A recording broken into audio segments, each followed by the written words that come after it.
Passé les Captain et Manuel de Captain Dev, on se retrouve aujourd'hui pour une petite vidéo sans caméra, juste ma voix et un petit peu de code à l'écran.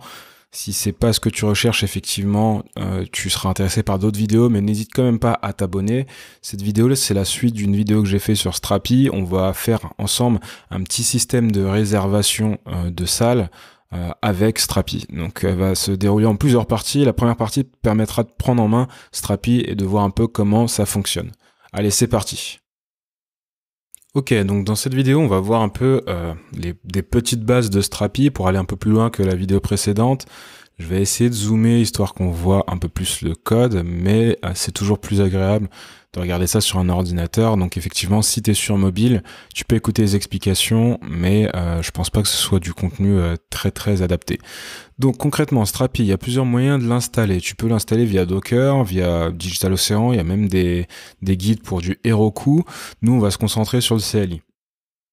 Pourquoi le CLI? Parce que pour l'instant, je vais faire tourner Strapi en local sur ma machine et je vais pas configurer de base de données pour l'instant. On verra que ça peut potentiellement poser problème.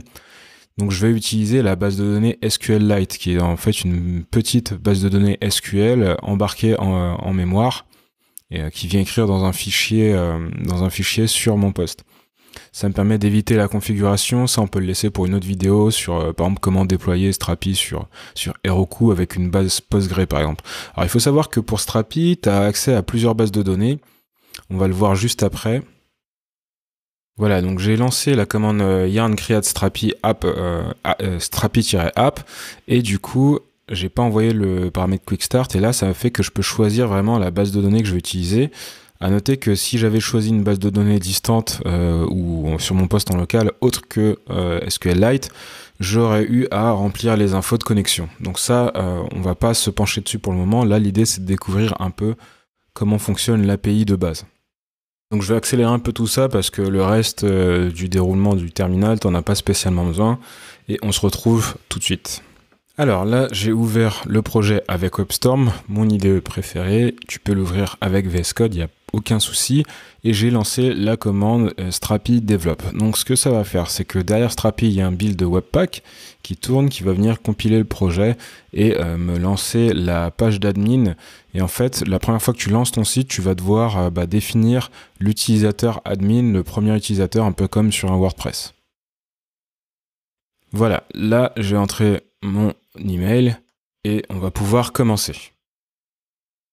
Alors, on va pouvoir commencer par créer notre première collection. Donc, le projet, ça va être un système de réservation de salles.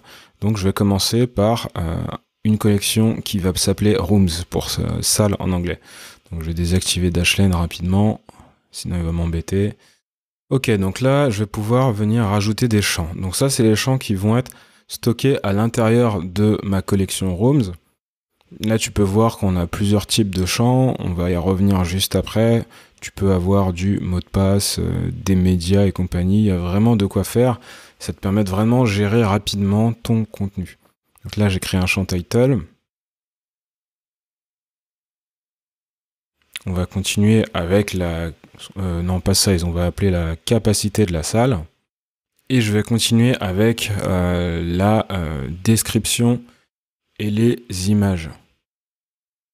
Donc pour les images, je vais prendre un champ de type média. Et là, ce qui est cool, c'est que tu peux mettre multiple médias. Ça permettra d'enregistrer plusieurs images, par exemple, et de l'afficher en tant que carrousel. Je vais aussi rajouter un dernier champ qui va s'appeler description, qui sera la description de la salle. Donc là, une fois qu'on a fait ça, il ne faut pas oublier de sauvegarder, bien sûr. Et quand je vais sauvegarder, le serveur va redémarrer. Donc ce qui se passe derrière, c'est que le serveur redémarre, et attention parce que le code change. Donc à voir aussi en production comment ça se passe pour le content builder. Est-ce qu'on peut est-ce que le code va changer sur le serveur? Ça peut être un truc intéressant à voir. Ou potentiellement, peut-être que cette configuration-là, au lieu d'être en local, elle serait dans la base de données. Tu vois, ça, c'est des questions auxquelles je pourrais répondre un peu plus tard. Alors, on va aller côté rôle et autorisation.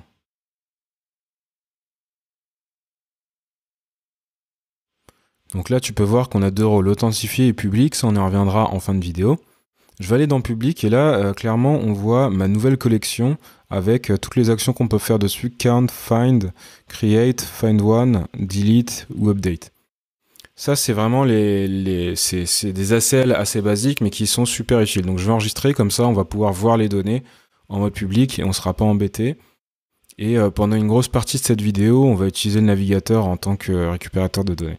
Donc là, je vais créer un document Rooms, je vais les appeler par des noms de mois par exemple. Donc janvier, capacité 10, je vais mettre une petite description. Et tu vois que déjà, dans l'interface d'admin, j'ai de quoi modifier des images, donc je vais aller chercher une image. Voilà, j'ai téléchargé une image et juste avec un drag and drop, je vais pouvoir l'enregistrer dans ma nouvelle salle.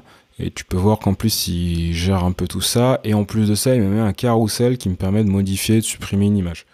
Donc ça, c'est juste génial. Hop, non, ça faut pas toucher. Je vais valider. Et là, j'ai ma room qui est sauvegardée. Et en plus de ça, dans la vue liste, j'ai un petit placeholder pour voir les images qui ont été téléchargées. Donc ça, de base, rien que pour faire ça, d'habitude, ça prend quelques heures parce qu'il y a pas mal de code à mettre en place. Et en fait, là, en quelques secondes, on a créé une collection. Tiens, là, je récupère mes données. Et on voit bien que du coup, je peux utiliser l'URL upload/téléchargement et le nom de mon fichier. On va le faire juste après. Et tu vois en fait que j'ai un objet avec mes données.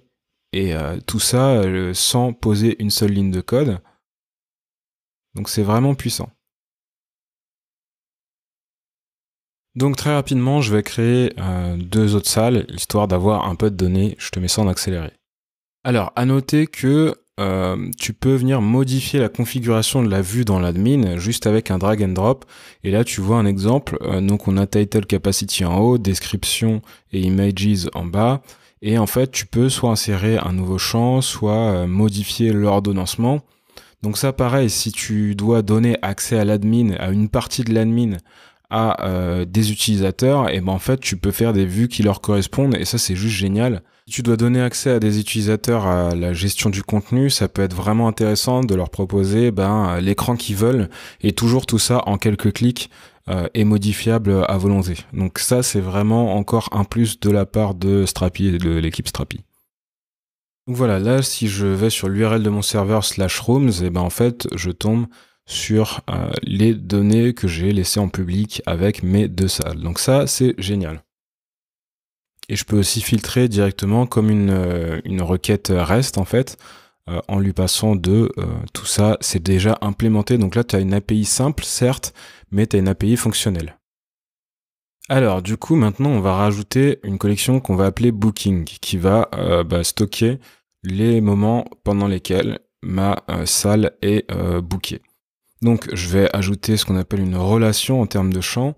Et là, en fait, c'est juste pour te montrer qu'il y a différents types de relations. Tu peux choisir la cible, donc entre Booking et Rooms. Et en fait, tu peux choisir du one-to-one, du one-to-many, du many-to-many. Et en fait, tout ça, c'est ce que tu peux faire d'habitude en SQL avec potentiellement des jointures ou des tables d'agrégation. Et des clés étrangères bien sûr, et tu as aussi le premier bouton qui est le one way qui fait qu'en fait il y a un seul de tes deux objets qui pourra avoir les données sous-jacentes. Donc là pour l'instant ce que j'ai mis, et d'ailleurs c'est une erreur et on le verra plus tard dans la vidéo, j'ai mis que chaque booking pouvait avoir une seule room, mais la relation elle n'est pas exactement telle quelle, tu le verras plus tard dans le code, donc pour l'instant ne fais pas attention à ça, on va continuer.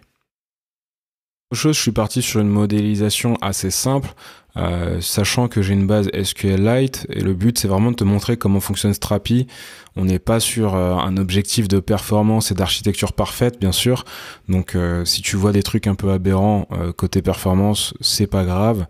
Là, le but c'est vraiment de te montrer un peu l'interface. Donc là, je vais rajouter un nouveau date field que je vais appeler Booking Date. Et tu peux choisir si c'est une date time ou une time. Donc je vais sauvegarder, mon serveur redémarre et comme d'habitude, il va venir me modifier mon code. J'ai dit tout à l'heure, j'ai choisi la mauvaise relation, donc j'ai eu un problème plus tard dans le code, mais ça on y reviendra. Là, ce que j'ai choisi, c'est pas le bon. Le bon, c'est room à plusieurs bookings. Donc je vais te mettre une petite flèche, comme ça tu verras sur quelle icône j'aurais dû cliquer. Et en fait, tout ça pour expliquer que une room peut être bookée plusieurs fois. Aujourd'hui, dans le code, on va faire en sorte que ce soit bookable qu'une seule fois par jour, par exemple. Donc, s'il y a un booking dans la journée, la room n'est plus disponible. Donc là, je vais venir créer un nouveau booking et tu peux voir que j'ai pu directement sélectionner la room en question. Il va chercher directement les données. Donc ça, en fait, ça te fait des données assez dynamiques avec des relations et tout ça, tu l'as directement en sortant de l'outil et en l'installant sur ton serveur. Donc ça, c'est vraiment plutôt cool. Donc maintenant, on va implémenter une route custom qui va nous permettre de venir booker notre route. Alors comme tu peux voir, je vais dans la config du fichier route.json et je vais venir rajouter ma route ainsi que la méthode et le handler qui va venir s'exécuter à chaque appel sur cette route. Alors le handler, il faut respecter la nomenclature. Et du coup, moi, je vais aller dans le contrôleur rooms.book. Donc je vais créer une nouvelle méthode book dans mon contrôleur. Alors Strapi implémente aussi ce qu'on appelle les services, donc ça te permet de venir factoriser du code et de faire une architecture par couche, ou du moins s'en approcher. Donc dans mon service rooms, je vais venir créer une méthode qui s'appelle bookroom, qui sera appelée depuis mon contrôleur. Ça permet vraiment d'avoir une séparation entre les deux, et comme ça, on a un code déjà un peu plus propre. Si je dois te rappeler un peu le fonctionnement, dans mon route.json, je vais venir dire quelle route va exécuter quel handler, puis ensuite mon contrôleur va être appelé avec l'objet contexte. Ça, tu peux regarder dans la doc, ça utilise la syntaxe de Koa.js. Après ça, mon service va, lui, directement faire une requête à la base de données. Pour ce faire, la méthode bookroom de mon service va prendre en paramètre room ID et une date. Ça me permettra de sélectionner la room à modifier et la date à laquelle on veut booker la room. Quand on crée une nouvelle route, il ne faut surtout pas oublier d'activer les autorisations.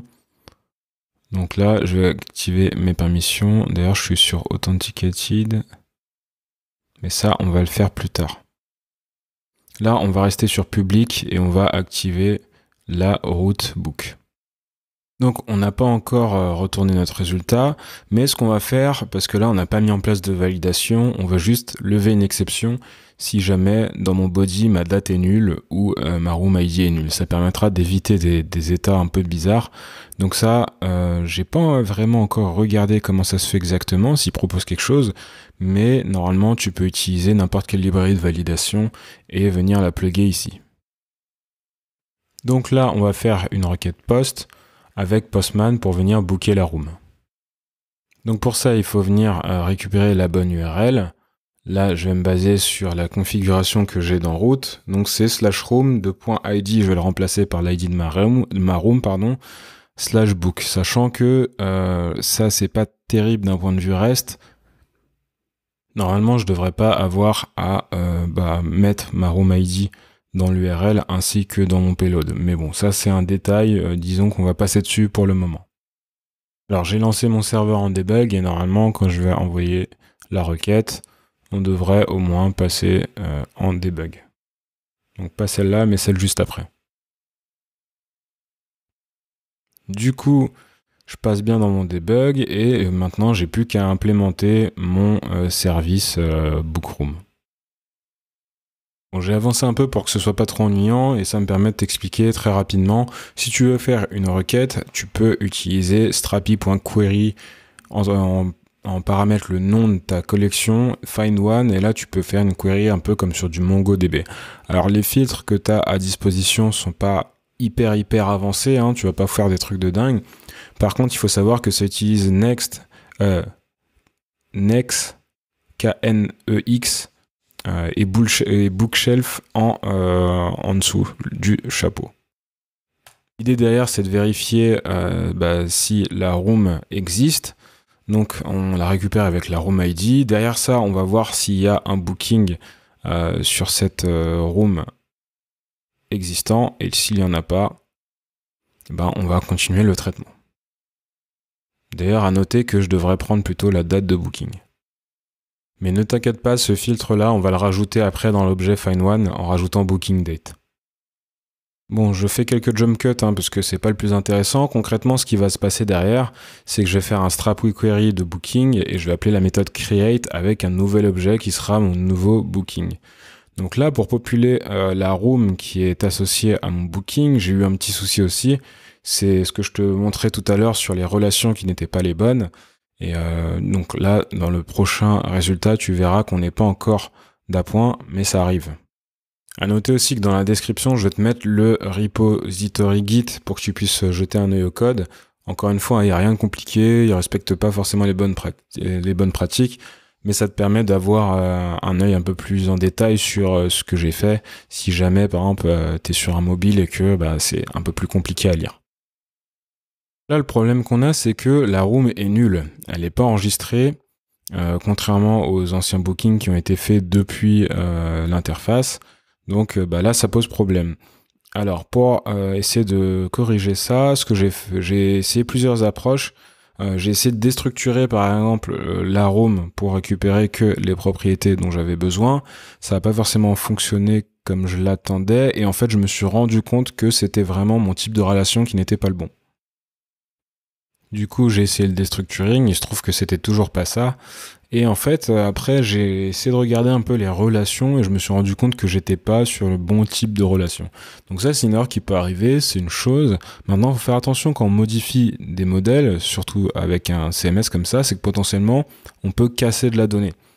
Donc pour l'instant, il n'y a pas de mécanisme de sauvegarde ou de backup, c'est plutôt à toi de le gérer selon la base que tu utilises. Donc là, moi, ce que j'ai dû mettre, c'est qu'une room a plusieurs bookings. Le serveur redémarre, et là, j'ai pu tester mon code avec succès.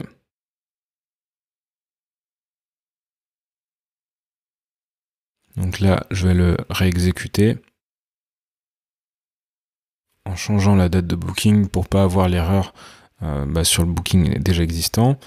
Et là, du coup, ça va passer. Et en fait, on va voir que l'objet retourné par la query create contient bien la room. Donc ça, c'était le phénomène attendu. Et c'est un peu obscur pour moi encore, mais je sais pas exactement pourquoi ça n'est pas passé la première fois. Ok, du coup, maintenant ce qu'on va faire, c'est que on va venir modifier les autorisations. Parce que là, ça veut dire qu'un utilisateur en public peut venir booker une salle. C'est pas un phénomène qu'on veut avoir. Donc là, on se retrouve dans rôle autorisation et on peut choisir les actions qu'on va attribuer au rôle authentifié. Et il faut bien ne pas oublier de les enlever au rôle public parce qu'ils sont complètement décorrélés l'un de l'autre. Demain, tu peux créer un autre rôle. Si tu as l'autorisation dans les deux rôles, potentiellement, tu auras un problème. Là, je viens de faire un appel sur l'API book qui maintenant nécessite une authentification et je reçois une erreur 403 forbidden. Donc c'est un code HTTP qui signifie que je dois m'authentifier. Donc je vais d'abord me créer un utilisateur via Postman, puis ensuite on va pouvoir faire une requête authentifiée. Alors, du coup, la requête que je vais utiliser, c'est vers /auth/local/register et je vais lui envoyer username, email et password. Ça, c'est une authentification ultra classique. Quand je vais l'envoyer j'ai déjà un email, donc là, je vais modifier mon user email et mon email. Et du coup, ça va me retourner un objet user. Et moi, ce qui va m'intéresser, c'est mon JWT. Donc, c'est une authentification par token. Le token contient les infos de connexion et il est envoyé dans les headers d'autorisation à chaque requête. Donc là, j'ai modifié ma requête, elle est toujours en forbidden. Je vais rajouter un header autorisation et la valeur, ça va être bearer espace et je vais lui donner la valeur de mon JWT.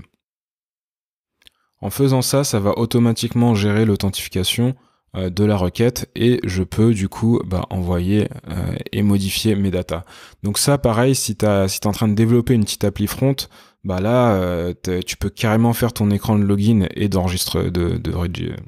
et de création de compte directement en fait en 2-3 clics. T'as toutes les infos qu'il faut, t'as plus qu'à coder ton front. Donc voilà, cette vidéo elle est terminée. Je ferai peut-être une suite, mais il va falloir attendre un petit peu parce qu'on va bientôt commencer la série devlog qui, celle-là, va m'apporter pas mal de boulot en plus. Bien sûr, je sais pas encore qu'est-ce que j'ai choisi comme techno, parce que tu verras que on commence pas forcément par le code.